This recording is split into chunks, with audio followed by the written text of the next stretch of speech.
अस्सलाम सर मैं refilling gas का काम करना अज तो 3 महीने पहले कामरान भट्टी साहब पैराफोर्स वाले आए सन मेरी दुकान पर। उन्होंने मेरा समान चुकया जिहदी मालीयत 4 तो 5 लाख रुपया है।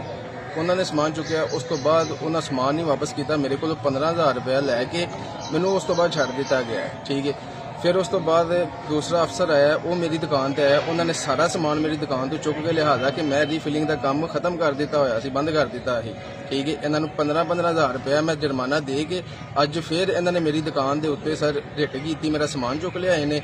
मैं सिर्फ इस महीने मंथली नहीं सर इन्होंने दी है। इस वजह दूसरे नंबर पर मैं इन्होंने क्या शहर के डिकैंडिंग होर हो गई है सर। ये उस दुकानों के उत्ते नहीं गए है जिन्हों तो मंथलियां लै रहे हैं, उस दुकानों के 2 तो गए हैं जिन्हों को इन्होंने मंथलियां नहीं आ रही। बाकी इन्होंने सारिया टोटल दुकाना फोन करके बंद करवाइया ने।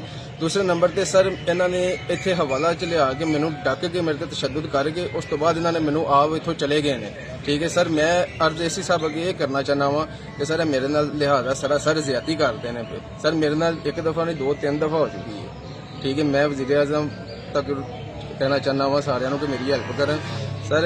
ये सब सरासर ज्यादती कर रहे हैं पैराफोर्स वाले वज़ीराबाद के। मैं एसी साहब सर मिलना चाहना, सर मैनू मिलन नहीं दे रहा, एसी साहब तक जान ही नहीं दे रहे, मैनू कोई अफसर अगे पेश नहीं हो रहा सर। मेरे तो पिछली बारी पर्चा होया सी, मैं इन्होंने कहा मैनू एसी साहब अगे पेश कराओ सर। इन्होंने मैनू धक्के ना जाके थाने सदर हवाला से जाके डक के आए सन।